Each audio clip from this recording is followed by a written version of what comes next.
wako mbele za Bwana tunapokwenda kuomba, ambia Mungu akaweke neno lake linalokuhusu wewe kwa kinywa cha mtumishi wake sasa hivi. Anapokwenda kuongea, aongee neno kwako. Just pray that God may speak to you through his servant this day in Jesus mighty name. Baba wetu na Mungu wetu ishie milele, tunakuinua tukutukuza maana wewe ni Mungu. Umekuwa Mungu wetu tangu mwanzo na hata leo ni Mungu wetu. Tunaomba wakati kwa ajili ya neno lako Bwana. Wakati mtumishi wako anakuja kuzungumza nasi, tumweka mikononi mwako Bwana. Ukamtie mafuta mara nyingine, ukamteue tena, umguze tena, umjaze tena kwa jina la Yesu. Tunaomba naye kila mmoja katika nyumba hii ewe Bwana. Waliokuja na mizigo waziwache hapa Bwana. Waende wakiwa huru, walio wagonjwa wakapone, walio vidonda wakapone, walio chini wakainuliwe Bwana. Ukaishi watu wako Bwana, jina lako likatukuke. Tumia mtumishi wako Bwana kwa ajili ya utukufu wa jina lako. Haya tuomba tukiamini katika jina lake Yesu Kristo. Amen and amen. Bwana Yesu asifiwe. Amen. Asanteni sana wachungaji. Tunaweza kaa. Thank you so much, Reverend. Habari ya kanisa? Mko salama? Yes. How are you? Are you happy? Yes. You know the Bible says the joy of the Lord is our strength. So kama wewe, if the joy of the Lord doesn't apply to you, you don't have strength. But the joy of the Lord, furaha ya Bwana, ndio nguvu zetu. Is that the meaning? Praise the name of the Lord. And because the joy of the Lord is our strength, let us learn to be strong in and out of season. Hallelujah. I am so grateful for everybody who came to our event yesterday. I am telling you, this is not like other. Iyo kama si haikuwa kama zingine. Because even the Archbishop, he told us, he never prayed for any other. He does not do two business at the same time. But if you remember a message that Bishop gave from we were ordaining, I think Pastor Tabi, Destiny hijackers, lakini akasema, kaa kama that grasshopper. It wait for the wind to move. Do you remember that message? Unakumbuka? So the Tondo people, there is one man of God who was in that situation. And when the wind came, he was blown. And he made some of you pastors, GPC pastors, to be a partakers. Mukawa, nyinyi mlikuwa pale na makapako mafuta. It's good to understand when the season comes. Hallelujah. I don't want to go that more because I am overwhelmed. I'm still excited. I feel the anointing of God flowing from my heart. And when I was praying here, God gave me 3 things. Mungu aliniambia, you got to be faithful with tithe. Yes. Hallelujah. Amen. Mungu ako na shida na tithe. And I'm not saying this because I'm a preacher. I have my reverend there, a man of God. But it's very hard for you to have a relationship. Ama muwe na ushirikiano na Mungu na wewe ni mwizi. Have you seen that? Can you imagine uniimbie kitu alafu mimi unataka nikubariki? It's so hard. And that doesn't matter how much you got. Tithe. And I'm not saying this because we need money. We are blessed beyond our limits. But there is one principle in protocol. Mungu akisema utoe tithe na utoe. There is no blessing. Because there is no way he can fellowship with a robber. Actually robber, you have to be faithful. Ukipewa shilingi 10 ya Kenya, jua hiyo shilingi 10 moja ni ya nani? Ni ya Mungu. And try God with that. He will open the windows of heaven. Some of you, mumejifungia nyinyi wenyewe. Praise the name of the Lord. Sisi wakati ule Mungu alikuwa anatubariki tukuelekea Marekani. Year 2000. Tulifanya kitu very dramatic. To people it was looking like we are showing off. Or we were like, na pia watu wana maneno. We were building a church Na hiyo kanisa tulikuwa tunajenga haikuwa na floor. Tukakosa kukula mshahara wake wote tukaweka kwa kanisa. Tukabaki kama wajinga. Mungu akatokelezea. And since that time, because we opened the Bible and we said, God, this is your word. You said we try you, now we are trying you. This is the time to try you, God. Because it's not me, it's him, it's the word of God. And Mungu akatenda. Another thing that God spoke to me, he requires your time. Your time. You got to commit yourself to God. Time. Time with him. How can you love somebody you just meet him on Sunday? Pastor Duka, how can you tell Lady Duka you love her na unamuonanga hapa tu Sunday? Praise the name of the Lord. God needs you. Hallelujah. He requires a perfect love from you. Ukipenda Bwana, you can do anything just for the kingdom. Praise the name of the Lord. Na ya tatu Bwana amesema, the time is now for everyone to arise and shine. Mnanisikia? This is not about the Bible. I'm not reading the Bible. The Spirit of God spoke to me these words this morning. It's a time for you to arise and shine. And if you go with these three things, God is not a man that he can lie. Neither he is not a son of man that he should repent whatever he has said. Do you know we serve a God who is a dictator? And a dictate things to happen. Na neno lake is like a law. Wezi pinga, hata amesema do not add or reduce, because his word is final. And God wants you to give him a perfect love. Do you know you serve a God who is very jealous? Mungu akona wivu. Kuna kijana mmoja alikuwa anamhudumia babake. Babake alikuwa kiwete. Alikuwa anamwekelea kwa kakiti, anamsukuma anamwelekea katika mji ili waombe pesa za kuwasaidia. Bwana Yesu asifiwe.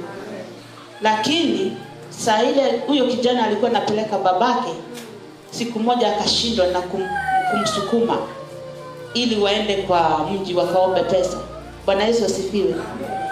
Lakini kuna tajiri mmoja alikuwa anapita pale kwa barabara kila siku na alikuwa na gari moja ya kifahari.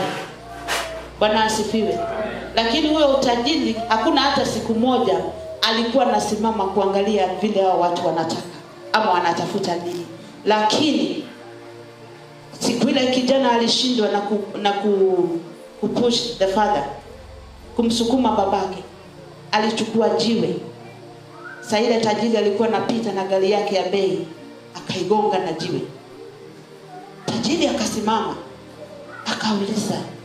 Saa ile aliona ni kijana mdogo na babake ni kiwete. Kwa nini mmepiga gari yangu? Sababu mimi nimeshindwa kusukuma babako nimpeleke hospitali, ni mgonjwa, lakini wewe unapitia hapa kila siku. Na hata hujashughulika kutuangalia. Whatever you put before God, God is able to heal it. Mungu anaweza ipiga ili you can pay attention to him. And I don't want you to go to that step. Hallelujah. Amen. You know, every time we stand up and we say we surrender, when you surrender, nobody can beat you up more. Hallelujah. Amen. So let us be faithful with those few words. Let us commit ourselves unto the Lord. And this time, I invite my bishop to come here and do the necessary. Acha tupigie makofi.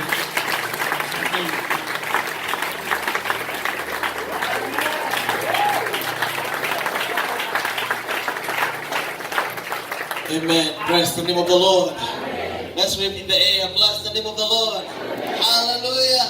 Can you make some noise? A little noise? Wow. Hallelujah. Salimia mwenzako yale karibu na mwambie his is a bishop. Fresh greetings. Amen. Amen. Amen. Kama yule karibu na wewe ni mwanaume na wewe ni mwanaume, mpatie hug. kama wewe ni mwanamke kwa mwanamke mpatie hug. Na kama ni bibi yako mpatie hug. Amen. Hallelujah. Amen. Hallelujah. Check. Amen. Hallelujah. Hallelujah. Bless the name of the Lord. Bwana atukuzwe. I want to thank all of you Nawashukuru nyote because of what you have done. kwa kile mmefanya. You made us proud yesterday. Mmefanya tujisikie fahari kubwa. Hallelujah. Hallelujah. And Gatondo now knows. Na Gatondo inajua If they did know, kama hawakujua, or those who did not know, wale hawakujua now they know. sasa wanajua There is a church kuna kanisa called GBC. inaitwa GPC. Hallelujah. Hallelujah. All pastors know. Wachungaji wote wajua. Hallelujah. Hallelujah. Yesterday, Jana you stopped Gatondo. mulisimamisha Gatondo. Hallelujah. Hallelujah. When I saw us walking in the streets of Gatondo, Nilipoona tukitembea kwa barabara za and Gatondo everything stopped. na kila kitu kasimama, Even the police, hata askari instead of guarding the banks, badala ya kuangalia benki they took out their phones wakachukua simu zao and they were taking pictures and videos. wakipiga picha na video. Hallelujah. Hallelujah. So you stopped Gatondo yesterday. Tulisimamisha Gatondo jana. We are so proud of you. Tunawaonea fahari sana. We are happy to have you. Tunafurahia na nyinyi. Hallelujah. Hallelujah. Praise the name of the Lord. Bwana atukuzwe. This started as something small. Hii ilianza kama kitu kidogo. Stand up, Reverend and Pastor over there. Simameni kasisi na mchungaji. Hallelujah. Put your hands together for them. Hebu wapigieni makofi tafadhali. This all started with them. Tulianza na hawa. Hallelujah. Hallelujah. In Kimiriri. Kule Kimilili. And it started after they met with my wife. Na ilianza baada ya sherehe zangu na mke wangu. In another pastor's house in Kasarani. Kwa nyumba ya mchungaji mwingine kule Kasarani. Where we had gone to preach. Tulikuwa tumeenda kuhubiri. I was not even there. Sikuwa pale. And they expressed their desire. Wakasema wangeshaukia If we could start a church here in Kenya. kama tungeanza kanisa hapa Kenya. And we said we will honor that request. Tukasema tutaheshimu hiyo ombi. And with them, na pamoja nao we started GPC in Kimilili. Tukaanza GPC Kimilili. And that has been back now, and you see how many pastors walk around here. Na pale umeona wachungaji vile wametembea hapa wengi. Hallelujah. Amen. So we want to thank God for them. Put your hands together for them. Pigeni makofi mara nyingi kwa shukuru Mungu kwa ajili yao. Hallelujah. Hallelujah. What I'm saying is, Ile nasema ni hii, they are very welcome, wamekaribishwa, and they need to feel at home when they're here. wasikie wako nyumbani wakiwa hapa. Bless the name of the Lord. Bwana atukuzwe. And if they are saying they are back home, Na kama wamesema wamerudi nyumbani, all we can do is open our hands yetu ni kufungua mikono and we slaughter the big cow or the big calf na kuchinja ile ng'ombe nono kabisa. and tell them welcome. Waambieni karibu. If we don't do that, Usifanye hivyo, basi sisi ni kujifanya huwa tunajifanya. kweli. Hallelujah. Amen. We are pretenders. Sisi ni watu wa kujifanya. We are not saved. Hatujaokoka. Hallelujah. Hallelujah. And we are not the true GPC that we have been saying we are. Na sisi sio GPC ambao tumekuwa tukisema sisi ndio. Hallelujah. Amen. To all my sons and daughters, Kwa mabinti na wana wangu wote, we preach love. si uhubiri upendo. And I told you another day, Niliwaambia siku nyingine, if we will be like these other churches, tukiwa kama makanisa mengine haya, if we will behave like these other churches, tabia zetu zisifanane na wao. we don't need them to have a church. Hatuhitaji kanisa basi. We just need to go there and join them. Tuende huko kwa tuwe mmoja wao. We are different. Sisi ni tofauti. Hallelujah. Hallelujah. We preach love. Tuhubiri upendo. We preach compassion. Tuhubiri upendo wa dhati. Hallelujah. Hallelujah. And therefore we must act the same way. Kwa lazima tabia zetu zisifanane na kuongea kwetu. Hallelujah. Hallelujah. That's who we are. Hivi ndivyo tulivyo. I have one of my sons Lakini nao mwanangu mmoja who is in charge of our churches in the US. wamesimamia kanisa yetu kule Marekani. Soon we're going to be retiring from the United States. Hivi karibuni tutakwenda kuchukua ama retire. Me and mom will not be working. Mimi na mama tuko tukifanya kazi. We will be moving from country to country. Tuko tutembea nchi na nchi nyingine. From continent to continent. Na ama kwa bara na bara nyingine. But now we are ready for laying foundations. Sasa tunaweka misingi. Bless the name of the Lord. Bwana atukuzwe. And then in about 5 years. Miaka kama 5 iliyo mbele. Hallelujah. Amen. Most likely we will be in all the continents. Tutakuwa tumeenda bara zote.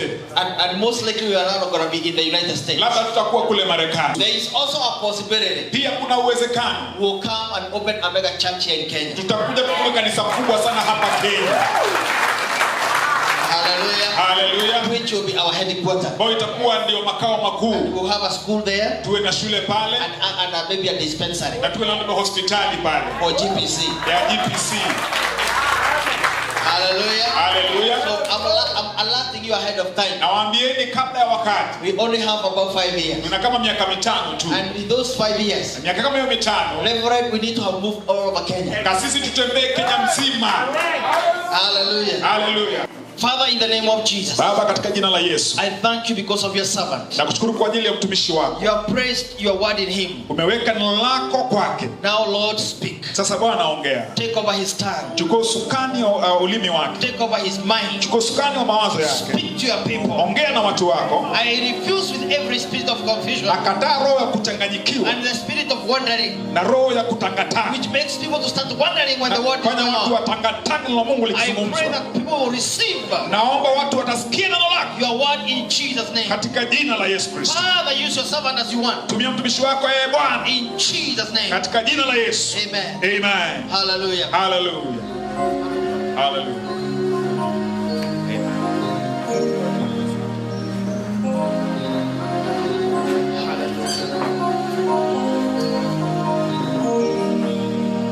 Hallelujah. Hallelujah. Hallelujah. Shall we just stand up? Let us remain standing up on our feet. Tukae tumesimama kwa miguu yetu Let us namna remain hiyo. standing up. Let me just read the word and then I will begin from there. So that when you sit down, you will sit down as you listen. But for now, just stand up on your feet as we honor the word of God. Simama tu kwa miguu yako tunapoheshimu neno la Mungu. Nikishamaliza kusoma utaketi. Hallelujah. Hallelujah.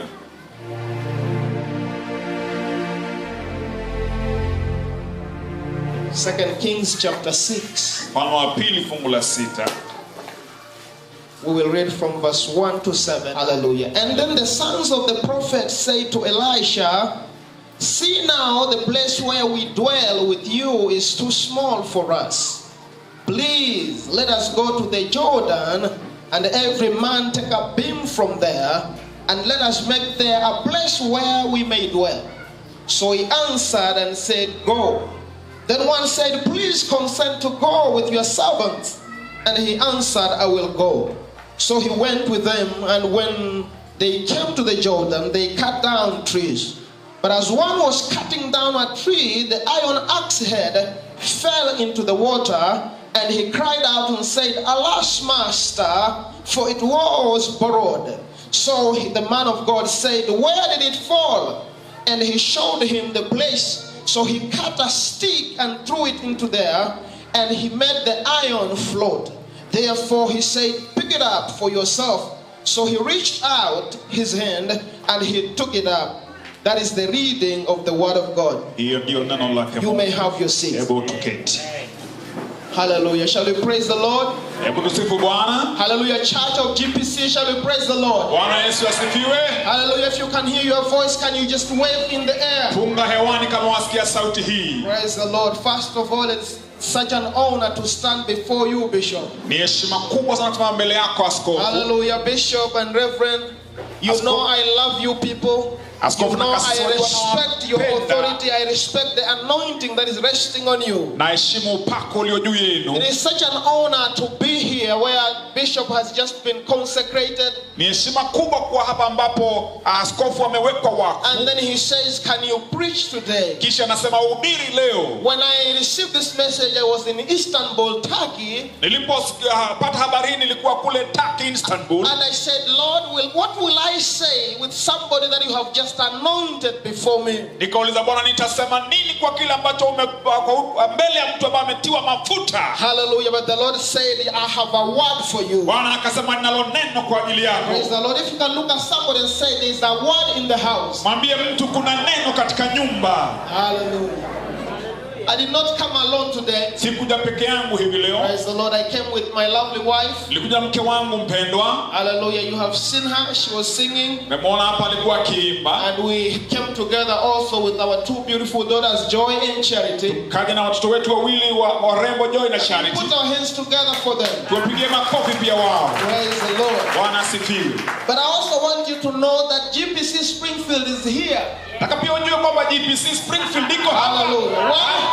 Hallelujah. One of the elders elders of the church is in the house. Baadhi ya wazee wa kanisa wako hapa kwa Praise the kanisa. Lord. Brother Alex, if you can stand up on your feet. Ndugu Alex, kama unaweza simama kwa miguu yako. Hallelujah. Put your hands together Pigeni for him. makofi huyo ndugu. Lord have mercy. But also I have a big family with me. Nina jamii kubwa na I mimi. came with my own mother. Nilikuja mamangu mzazi. Hallelujah. My mother-in-law. Mamangu wa upendo. Hallelujah. She is here. Yuko hapa. You can put your hands together for her. Itakuwa jambo nzuri. Together with her is my sister-in-law. Pia pamoja naye ni dadangu wa upendo. Yuko pale And pia. she has a son right there. Ana mwana pale. And then I have a nephew, cousin, and a nephew right there. Na binamu pale pia. And then I also have another nephew, Robinson, right there. Na kuna binamu mwingine pale. Praise the Lord. Bwana atukuzwe. If I walk together with family like this, Nikitembea pamoja na jamii namna hii. I feel like I'm on home ground. Nasikia niko nyumbani. Hallelujah. And you know when you're playing on home ground, Unajua ukichezea nyumbani, Then you have all the support. basi una support Praise yote. the Lord. Hallelujah. First of all, let me say we thank God and we thank God for His presence. Nashukuru Bwana kwa ajili ya uwepo We wake thank God for Bishop. na kwa ajili ya askofu Thank God for Reverend. na kwa Reverend. This man is a trailblazer. Huyu mtu ni baraka You nyingi. can put your hands together Pigeni for him. makofi wa upendwa. When I grow up, I want to be just like you. Nikikuwa mkubwa nataka niwe kama wewe. Hallelujah. But I also respect all the pastors that are here today. Naheshimu wachungaji wote walio hapa hivi leo. God has given you a heavenly call. Mungu amewapea mwito wa Hallelujah. mbinguni. Because the work that is ahead of you Ana kazi iliyo mbele yenu. is a precious work. Ni kazi ya dhamana. Hallelujah. Hallelujah. And when you handle it, Na ukiishikilia, handle it with love. fanya kwa upendo. Hallelujah. Knowing that He is faithful, the one that has called you. Ukijua ni mwaminifu aliyekuita. And in due time, Na kwa wakati ufao, you will receive your reward. utapata thawabu yako. Praise the Lord. Bwana asifiwe. Hallelujah. Hallelujah. But this day, today, we are looking at a text here Siku hii tunaangalia maandiko hapa from the book of 2 Kings chapter 6. kutoka Wafalme wa pili 6. And the Bible talks about an incident that took place during the days of Elisha the prophet. Maandiko yanaongea kuhusu jambo lilitokea wakati wa Elisha mtume. And the place where they were living together, Walipokuwa wakikaa pamoja, it became straight or it became very small. mpaka wapadogo hawakuwezi watoshea. And they thought of expanding the same way GPC wants to expand. Wakaanza wapanuke vile jipisa na Praise the kupanuka. Lord. Wanasifiwe. As they were cutting, Walipokuwa wakikata and hiyo as they miti, were swinging the axe to cut tree, wakirusha shoka kukata hii miti, somebody's axe head came off. shoka moja likatoka ile bele ikaanguka ndani. And then it fell into the water. Ikaanguka kwa maji. Praise the Lord. Bwana And asifiwe. the person who was cutting said, oops. Na aliyekuwa akikata akasema Hallelujah. haleluya. I want you to look at somebody and say, oops. Angalia mtu mwambie namna hiyo. Because the message I have for you today Ana ujumbe nilionao leo, is where did you lose it? ulipotezea wapi wewe? Praise the Lord. Amen. Can you look at somebody and say, where did you lose it? Angalia mtu mwambie uliipotezea wapi wewe? Hallelujah. Haleluya. Because many times we just do things because we have been doing them anyway. Mara mingi tunafanya mambo kwa sababu tumezoea kuyafanya hivyo tu. Askofu, Sometimes we preach because we are used to preaching. wakati mwingine tunahubiri kwa kuwa tumezoea kuhubiri. Sometimes we usher because we are used to ushering. Wengine tunaoleta watu ndani kwa kuwa tumezoea. Sometimes we go to church because we are used to going to church. Tunaenda kanisani kwa kuwa tumezoea tu The kwenda Bible kanisani. says that this man was swinging the axe. Maandiko yanasema huyu mtu alikuwa akikata There was ile no shoka. cutting edge. Na ile na shoka ile He was cutting, alikuwa akikata, but the axe head came off. lakini hiyo shoka ilikuwa imetoka. And some people are in the church, Na watu wengine wako kanisani, but the axe does not cut anymore. lakini shoka They have likatikana. lost their cutting edge. Wamepoteza ule ukali.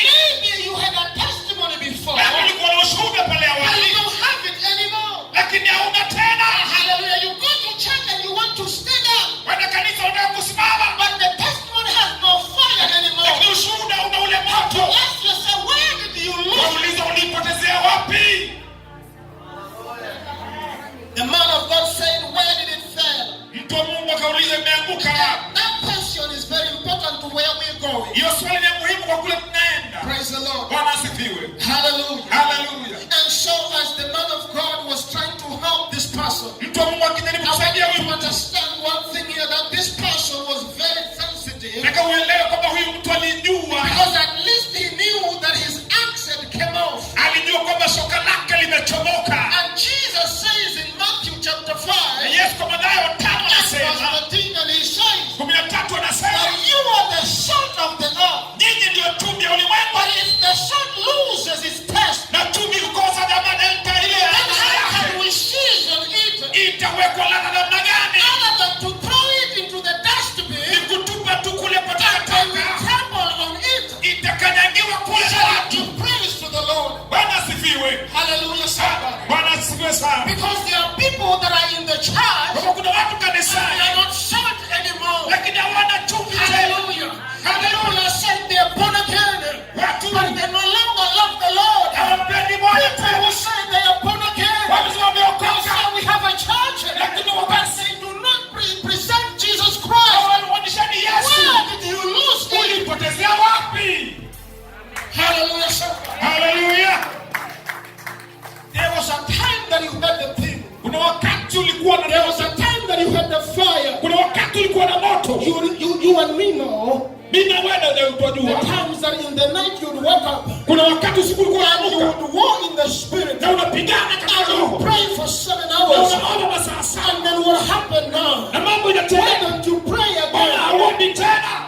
You and me know Wewe na mimi tunajua. that there were times that you used to give Kuna wakati ulikuwa unatoa and you were giving willingly. na ulikuwa unatoa bila kusukumwa. Then what happened? Nini litendeka? Where did you lose it? Nini ulipoteza? Hallelujah, somebody. Bwana asifiwe The sana. writer of the book of Ecclesiastes, Mwandishi wa kitabu cha chapter 10 and verse 10, anasema hivi. he says Anasema that if the axe has a sharp edge, kama shoka ni and it is kali, easy to cut, ni rahisi and kukata. if it is blind, Lakini kama si and it kali, is blunt, kama si then kali, you have to use more strength. lazima utumie nguvu The nyingi. reason that why Sababu you ile tend to prove yourself unajaribu kujionyesha. because there's no cutting edge Sababu anymore. wewe kwa The uti reason why ndio there are sababu no miracles in the Hakuna church muujiza kanisani. is because we have lost kwa it. sababu tumepoteza.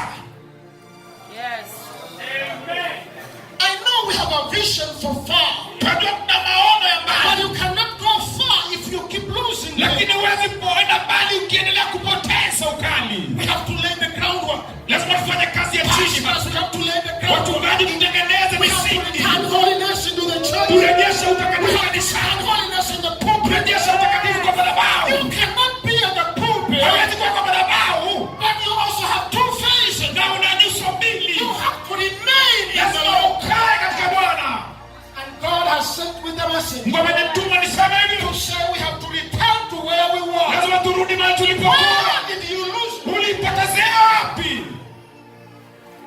See, my pastor, many times we see even people serving in the church, but they start complaining.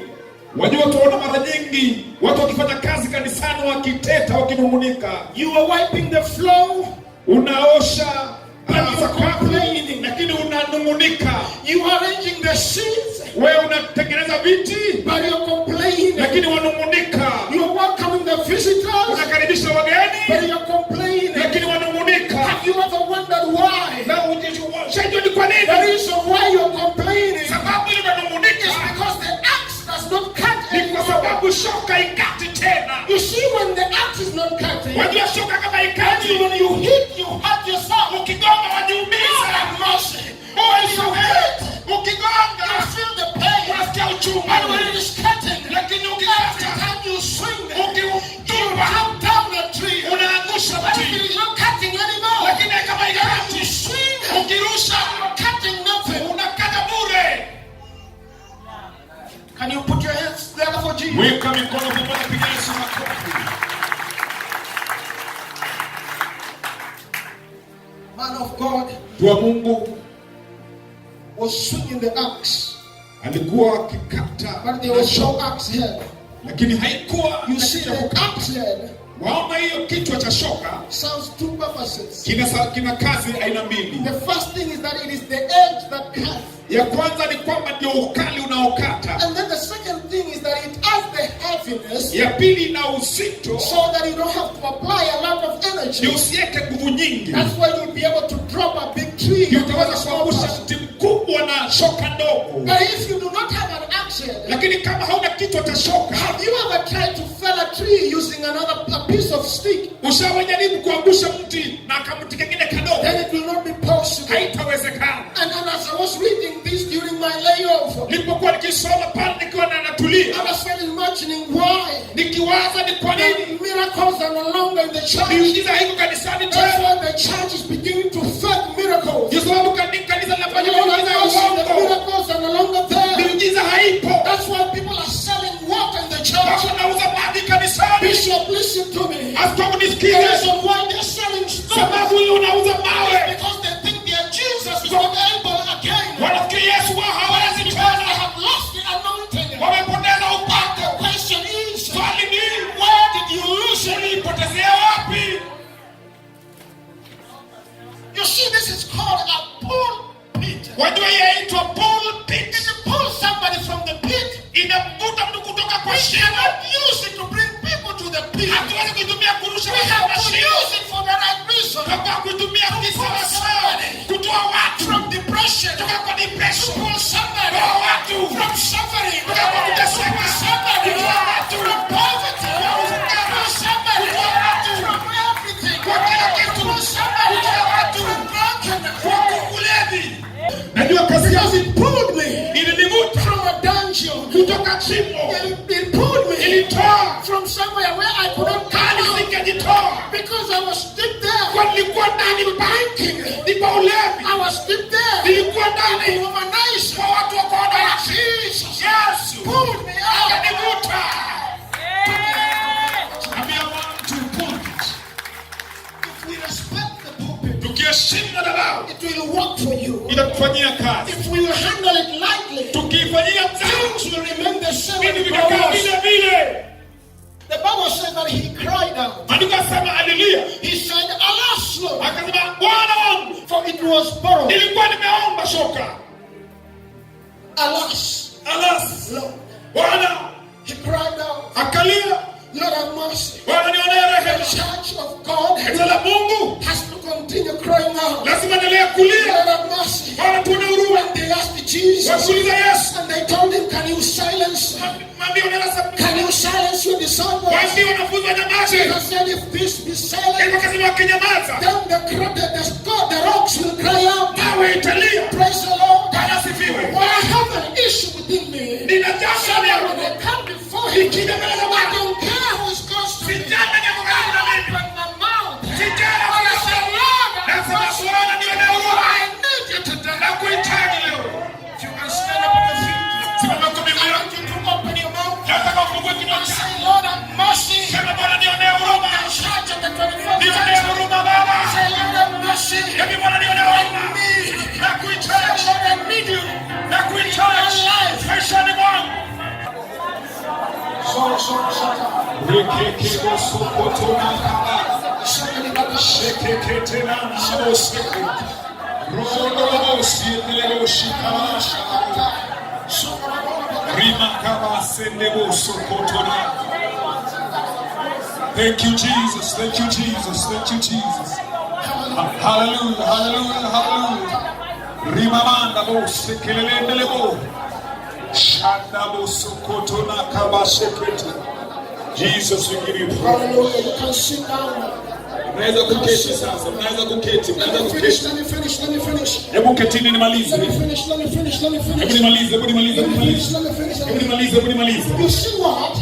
Wajua? I have come to discover that the enemy does not want you to shout. Natambua shetani hataki utoe sauti. The reason why whenever you have a nightmare, Sababu ile ukiwa na the first thing that happens to na you ndoto mbaya kisha kwa kufanyika, is that you lose your voice. unapoteza sauti yako. When you're having a nightmare in the night, Ukiwa na ndoto mbaya usiku, you will agree with me, you will not be able to shout. unakubali na mimi ukipata ile You ndoto, do, but you cannot jaribu shout. kwenda The uende. first thing you lose is Cha your voice. kwanza ni sauti na Why? Kwa nini? Because the enemy knows that your voice is powerful. Adui anajua sauti yako ina nguvu. In fact, Anajua. Solomon, who says in the book of Proverbs, Anasema kwa kitabu cha Mithali 18 verse 21, 21. he says, Death and life Sema maisha na kifo na uhai are in the power of katika God, nguvu za ulimi. and he who loves it Anaipenda shall eat of it. ataikula. So you have to proclaim, you Lazima utangaze. have to open your mouth, Lazima ufungue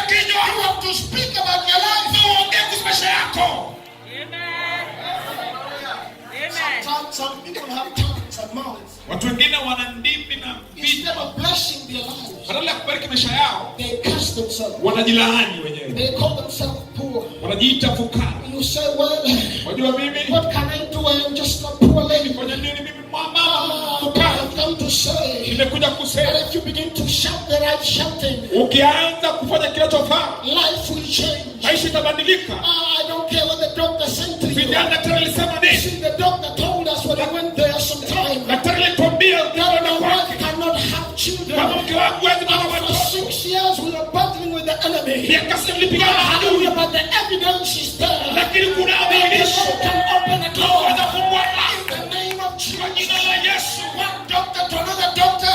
Daktari alisema Well, it is not possible. haiwezekani. And I knew that there is a God in heaven Nilijua kuna Mungu who is mbinguni able to do anayeweza kufanya exceedingly zaidi and abundantly tele above all that you have ever said. nauliza Even imagine. Can you keep your hands together? pigia Bwana makofi. The man said, alas, Mtu akasema alas, so it was borrowed. nilikuwa nimeomba You sasa. see, every time the king is not yours, Kila wakati kitu kisi chako you become responsible. unakuwa na kuwa na jukumu. If this axe was his, Kama hii ingekuwa he would yake, have said, well, it cost 5,000. angesema ni I can laki buy another one. tanunua nyingine. But because it was Lakini borrowed, kwa ilikuwa he imeomba, had a responsibility. alikuwa na jukumu ya kurudisha. Somewhere you have to take care of salvation. Lazima utunze kitu fulani Because it does not belong to you. kama si chako. There is somewhere you have to respect where you are. It do not belong to yourself. Si yako You wewe. have to take care of it. Uilinde. Because it belongs to Jesus. Ya Yesu. Oh, shepherd. Haleluya. People take it lightly as if they died themselves. Watu wanajichukua hivi hivi ni kama wao ni wao wenyewe. But it is Jesus who died. Lakini Yesu aliyekufa Put us with the price. akanunua na The dhamana. reason why I don't want to sin is Sababu sitaki tena dhambi. because the Bible says don't sin. Siko na Biblia inasema It's sitaki. because I know I don't belong to Kwa myself. kuwa najua mimi si mali yangu Somebody mwenyewe. paid the price. Kuna mtu alilipa gharama. The blood in the cross. Na heshimu ya gharama. Haleluya. Put your hands together for Jesus. Pigia Yesu makofi. Say it is borrowed. Ilikuwa imeombwa. This is borrowed. Hii imeombwa. If people are asking you why are you handling this thing with a lot of care, Kwa watu wakikuja mbona tell them unatunza kitu because it hiki. does not belong to me. Waambie sababu si It yangu. is borrowed. Hii ni ya If kuomba. they say why are you going to the church in the Wakuuliza night mbona unaenda kanisani by usiku yourself? peke yako. Say well because I am borrowed. Now you put your hands together for Pigia Jesus. Bwana makofi Yesu. Haleluya. I finished this thing. Namaliza hii kitu. I finished this thing. Namaliza hii kitu. Lord have mercy. Bwana ona huruma. So now Sasa hivi the man said when it was borrowed, akasema ilikuwa inaombwa. prepare yourself now. Hebu jiandae. Prepare yourself now. Hebu jiandae sasa. And then the man of God said, Mtu mmoja akasema, he said, where did it fall? ilianguka wapi? Where did it fall? Ilianguka wapi? And the man showed him. Akamuonyesha. And then he threw the stick there. Akatupa mti And then pale. the axe head came up. Na ile kichwa cha shoka katokea. Watch this. Angalia hii. And then he said, pick it up yourself. Ichukue amwambia It's hivi. not that he brought it for him. Si kwamba He alipia. picked up himself. Aliichukulia What mwenyewe. are you saying, Pastor? Nasikia kusema There's pasa. some place you lost it. Bado ulipotea. Go and get it back. Wekaenda uipate. Enda ichukue. There's some place you lost it. Kuna mahali ulipoteza. Unaweza ipata. If you think you lost your destiny, Kama ufikiri ulipoteza ushuhuda. it is in the Bible that says, Biblia inasema in the book of katika Zechariah, Zakaria chapter 1, verse 3, moja mbili return to God. akaelekeza I will Mungu return to you. na nitakurejea. Return to him. He Ukirejea will return to you. nitakurejea. Can you stand up on your feet? Because I'm finishing. Kutoka miguu yako maana namaliza sasa. He says, Anasema pick it up yourself. ichukue mwenyewe. Sometimes you become so dignified. Wakati mwingine tunakuwa na We waheshima have sana. lost something, Kwamba hatuna but because we don't want to be known that we lost something, kwa tutaki we tujulikane. just walk around and we don't talk Tunatembea about it. tembea na hatuongei. We are trying to fake it Tunajaribu until kufanya. we make it. I want you to do one thing now. Akafanya jambo moja sasa. Now look for space. Hebu tafuta nafasi. Hallelujah. Tafuta nafasi. I want you to have enough space Uwe na nafasi ya to kutosha. bend down and pick something up. Ili ukitaka kupiga Hallelujah. I magoti don't know what you lost. sijui ni nini But I ulipoteza. don't care what they said about what about you, Lord. Asijali walisemaje I know I kuhusu. serve a God of restoration. Najua natumikia Mungu wa urejesho. I know I serve a God who is able. Natumikia Mungu I aliye know I serve a uwezo. God who is merciful. Mungu aliyejaa I know I rehema. serve a God who is compassionate. Mungu aliyejaa upendo. I want you to open your mouth. Nataka ufungue kinywa chako. Hallelujah. And as you pray, Unapoomba whatever you lost, I want you to bend down and pick it up. kila ulipoteza nataka It uiname looks like it is uichukue. foolishness. Inawezekana kama ujinga. Hallelujah. But I'm telling you, if you do that, Ukifanya hivyo 2019 will be more blessed than 2019 you umebarikiwa will never think. kuliko vile Hallelujah. I unafikiria. want you to bend down. Uiname. It's a testimony. Say, I pick it up. Kama ushuhuda sema It's your naichukua. marriage. Say, I pick it up. Kama ni ndoa sema naichukua.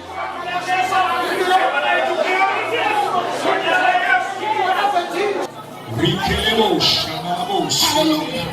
Hallelujah. Shengelebo sekete namba bo. Otobo sekelebo shanabo. Manabo sekelebo sikara. Yokolobo shanabo sekete. Rekekete namba bo. Yokokoto namba bo sielebo. Pick it up in the name of Jesus. Pick it up in the name of Jesus. Pick it up in the name of Jesus. Pick it up in the name of Jesus. Pick it up in the name of Jesus. Take back your integrity. In the name of Jesus.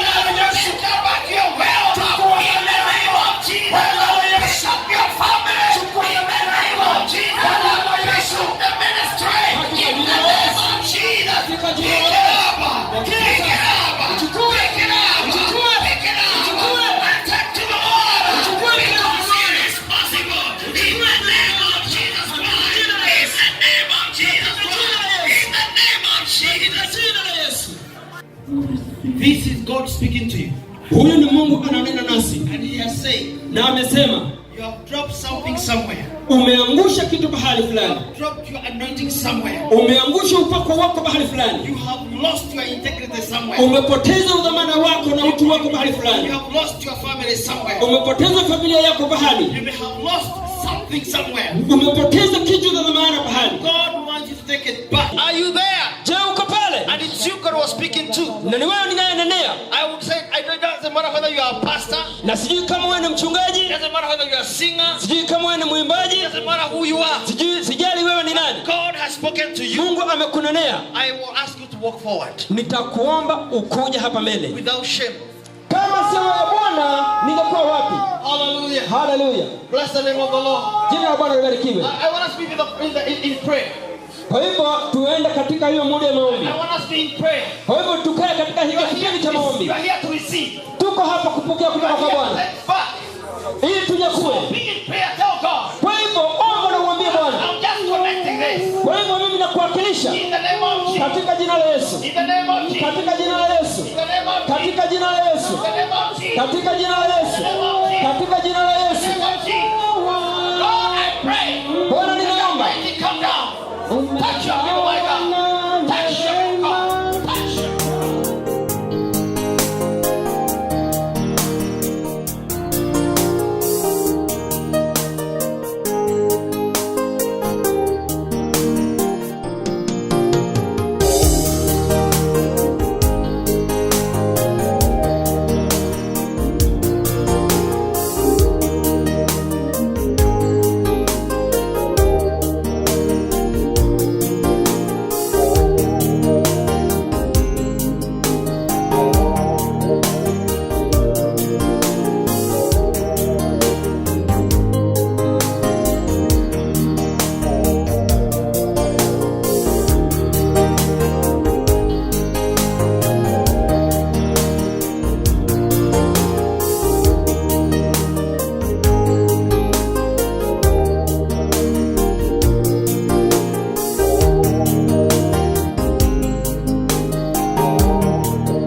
asifiwe tena. Mnafurahi siku ya leo? Hebu nipungieni mkono. Haleluya. Nataka umgeukie mwenzako umwambie wewe ni wa maana. Si ndivyo? Sisi wote ni wa maana. Mungu anatupenda. Haya, iketi kwa wale ambao wana ndoa. Na ninajua ndoa ulizo nazo zimebarikiwa. Hivyo basi nilitaka ujumbe uweze kuwafikia na najua mtabarikiwa.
Imano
awabariki sana na watende mema katika jina la Yesu.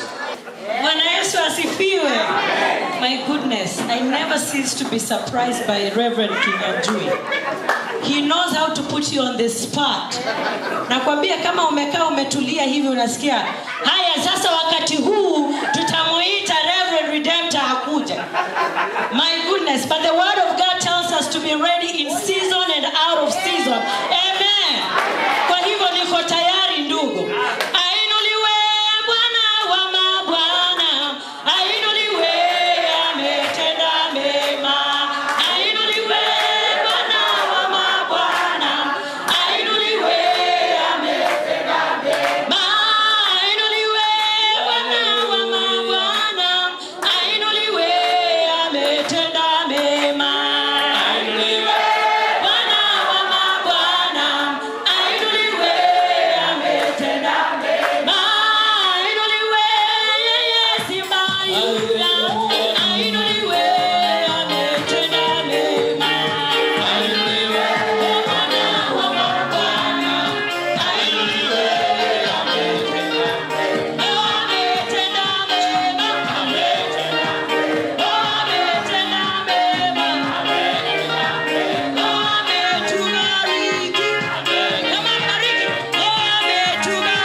Moja ya Kikuyu ambayo inasema wewe jishikanishe tu na Mungu na utajua yeye akona nguvu ya kufanya nini. Bwana apaye sifa. Hapo ndipo utajua kama unajishikanisha na baba yako na anaweza kununulia kitu na ukijishikanisha na Mungu. Wacha tusikie.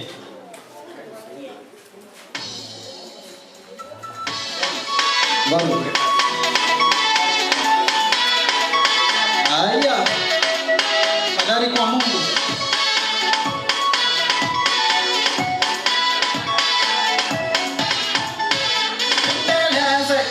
Tumeiro malo ane mwadani amorera domereri na amwene uko Ezekia roderia rodiko na keragai akoroko teka papa umwogerere matuko nikikegata kumenya wena igai ale mwadani nikikegata kuigithania noyo mwene inya nikikegata kumenya wena igai ale mwadani nikikegata kuigithania noyo mwene inya.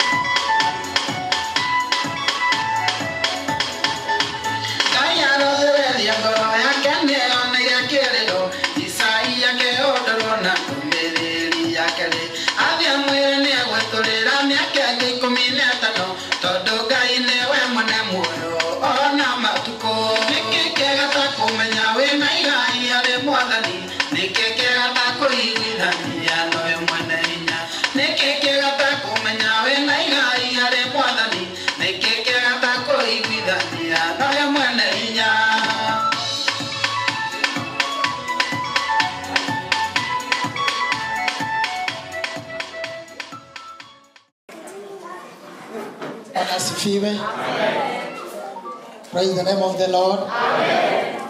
Majina yangu ni Reverend Nadesha. Nimeokoka, Yesu ni Bwana. Tumechelewa kidogo lakini hapa ni nyumbani. Amen. Bwana asifiwe. Sisi ni watoto wa nyumbani. Kwa hivyo hata kama tulikuwa na mambo kidogo kidogo, mwisho tumejikuta tumekuja hapa. Nataka kusema Bishop, Miss Bishop, tunafurahi sana tukiwa hapa, tuko nyumbani. Na nataka tu kuacha kwa kusema hivi, Samsoni aliponyolewa nywele, kuna kitu kilifanyika na hakikueleweka. Maana ilifikiriwa Samsoni amemalizika aliponyolewa nywele, lakini ikakosa kueleweka ya kwamba desturi na tabia ya nywele ni lazima hata ikinyolewa na wembe lazima itafanya nini? Na nywele ya Samsoni ilimea. Nataka kuacha neno hilo kwa kusema nywele ya Samsoni inafanya nini?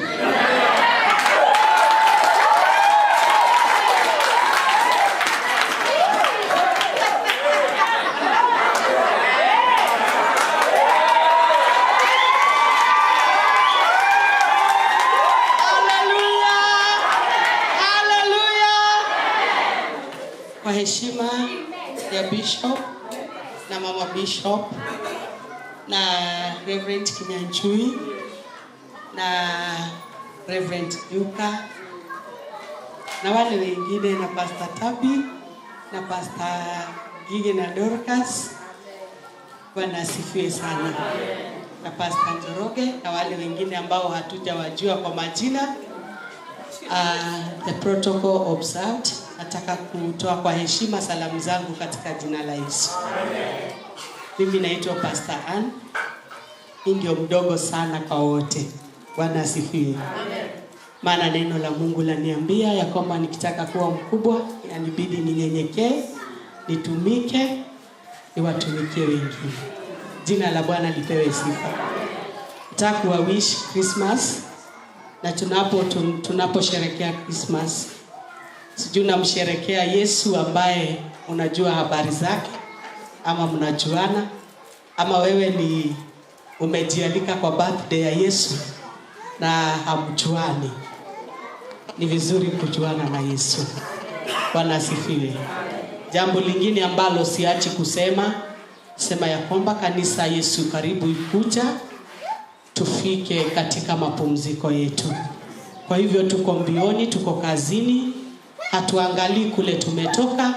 Kama Paulo tunaangalia mbele ili tusipoteze malengo yetu. Tusiridhike mahali hapa. We are called somewhere. Hallelujah. Bwana Yesu asifiwe. Ninawapenda nyote. Yesu ni mwema. Bwana Yesu asifiwe. Kwa jina ni Alex Kamau, nimeokoka. Yesu ni Bwana. Nashukuru pia kuona Bishop na mama. Najua pale mlikuwa mnakaa pale juu, mlikuwa mnanichungulia kule chini. Amen. Lakini nashukuru kwa sababu nimekaribia. Bwana Yesu asifiwe. Barikiwe sana. Bado nina mimba. Haijatoka. Amen. Amen. Haitatoka. Bwana Yesu asifiwe. Kwa hujaelewa, uliza mwenzako. God bless you. Mungu akubariki sana. Huyu anaitwa Pastor Maina. Are we together? Na huyu ni mke wake Pastor Ruth. Amen. Na ndio wako katika kanisa letu la Makutano. Ukitoka na Nyuki Town ukielekea Meru, kanisa la kwanza kupata ni kanisa ambalo hawa wahuduma wanahudumu. Tuketi. Pastor Washira pamoja na mke wake. Amen. Bwana asifiwe. Hawa ukiwaona waitange Isiolo. Bwana asifiwe. Huyu ni Pastor Bundi pamoja na mke wake, wanahudumu kanisa letu la Solio. Hebu sema Solio. Solio ni kwa IDPs kule ambapo hawa wahudumu wanafanya kazi. Jina la Bwana litukuzwe. Amen. Mungu awabariki. Nataka Waite. Huyu Waite ndiye ambaye ako katika Meru County. Meru anaitwa Waite na mke wake, na walikuwa wameongea. Kwa hivyo hawa ndio ambao wanatuwakilisha katika kaunti gani? Na tunataka kufungua kanisa Chuka. Ana motike wadaro hiyo na hivi. Bwana asifiwe. Kwa hivyo Waite amuke na afanye. Mungu awabariki. Huyu anaitwa Pastor Naftali Kimani na huyu ni mke wake Susan. Jina la Bwana litukuzwe. Hawa wanahubiri katika kanisa letu la Naromoru. Mungu awabariki. Kangaita.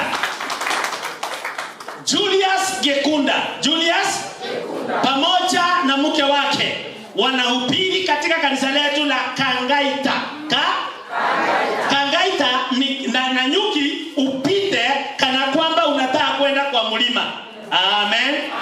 Jina la Bwana litukuzwe.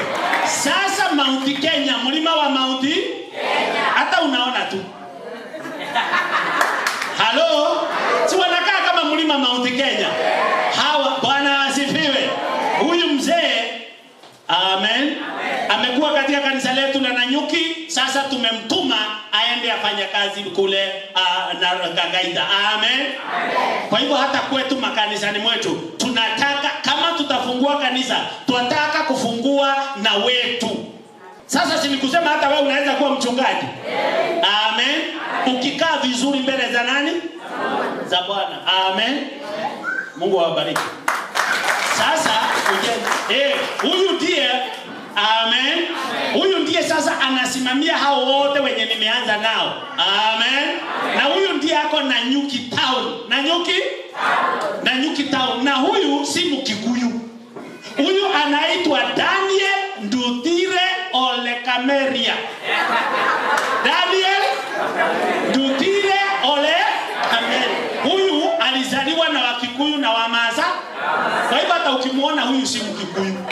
Maasai. Si baba akiwa Maasai ni Maasai. Huyu ndiye ambaye ako kanisa letu la Likie kule na Nanyuki. Amen. Kwa hivyo hata baba Kenyua, huyu ni Ole Kameria ndio mchungaji wetu wa kwanza Maasai. Na yeye tukienda kufungua Kajiado ndiye ataenda kuongea sopa. Bwana asifiwe. Kanisa letu la Kemonyo, kanisa letu la hapa tu kielekea town. Amen. Lina mchungaji Pastor Tabi Mbeke wakisaidiana na mumewe Pastor John. Amen. Pastor John. Huyu ndiye sasa host. Tukiwa hapa, huyu mnamuona anaitwa Pastor George Kimani wa Njoroge. Amen. Na mke wake ndiye ambaye anasimamia makanisa yetu ya Central. Amen. Sasa tukiwa hapa, si tuko chini yake. Kwa hivyo wewe wachana na mimi, wachana na ule mwingine. Mnamuona urefu wake na kila kitu. Kama tanga yeye koti unamwambia sijalala vizuri. Na sijakaa. Mungu awabariki. Reverend, amen. Boniface Mutinda. Amen. Hebu sema coming. Wewe naye semanga, sema coming. Si useme coming. Na unaongea kama America, coming. Wakati mwingine hapana semanga tu coming, usema coming. Bwana asifiwe. Kwa hivyo yeye ambao kuanzia Januari, amen, nitakuwa pia ninaenda mpaka utawala. Sasa siwaambie mtu tuko Nairobi County. Amen. Na kwa sababu yeye ni reverend, hatutashusha kipawa chake. Amen. Sasa na wewe ufungue makanisa hiyo iamuke na ianze mbio. Amen. Alafu zingine zianze kuzaliwa. Amen. Ili naye akuwe reverend wa Nairobi. Simpigie makofi jamani. God bless. Kuja kimilili. Amen. Ninataka watu waelewe viongozi wao. Neguo. Huyu anaitwa Pastor John Ngigie Gitau na Pastor Dorcas. Amen. Sasa hawa ndio ambao ni wachungaji wetu wa kanisa la Kimilili. Sasa huyu, mnasikia sauti yako imerudi chini. Bwana asifiwe. Mshene imefanya nini? Amen. Sasa mimi nina mshene hapa Kenya. Naye huyu ana mshene Amerika. Bwana asifiwe. In other words, huyu ndiye ambaye ni reverend, ambaye anasimamia makanisa yetu Springfield, Worcester na ile makanisa mingi yote ambayo itafunguliwa kule Amerika. Huyu ndio reverend. Na mke wake Redemptor. Bwana asifiwe. Sasa huyu mimi sina kitu ya kusema. Bwana asifiwe. Amen. Bwana Yesu asifiwe. Haleluya. Kanisa la Yesu mpo? Kanisa la Yesu mpo? Haleluya, nisalimiane hewani. Oh yes. Angalia yule mwingine hapo kando, mwambie unafanana vizuri. Ayo, barikiwe. God bless you. Mungu awabariki sana. Amen. Sasa fungua macho yote. Fungua macho yote. Maana huyu ndiye hupea mimi githeri. Huyu ndiye hupea mimi chakula. Hata wakati nimeenda na nyuki, ni huyu ananipea ruhusa. Nikija hapa, nani ananipea ruhusa? Huyu. Akikataa, huyu ndio mama hapa. Sasa si usalimiane. Bwana Yesu asifiwe. Amen. Praise the Lord. Nawapenda sana katika jina la Yesu. Bwana Yesu asifiwe. Nashukuru Mungu kwa ajili ya mkutano huu, maana ni mkutano wa Mungu pamoja na watu wake. Praise the Lord. Amen. Nataka nikuambie hivi ya kwamba kanisa la GPC meli yake imeng'oa nanga. Praise the Lord. Na ndani yake tunatambua vipawa. Bwana Yesu asifiwe. Njoo kwa hicho ambacho Mungu ameweka ndani mwako. Hata kama ni kidogo, wewe unakiona ni kidogo, hapa tutakipepeta mpaka ilipuke. Bwana Yesu asifiwe. Kwa hivyo karibuni sana kwenye GPC. Tuko sawa. Meli hii imeng'oa nanga na iko na nahodha wa nguvu ambaye ni Bishop Ben. Bwana Yesu asifiwe.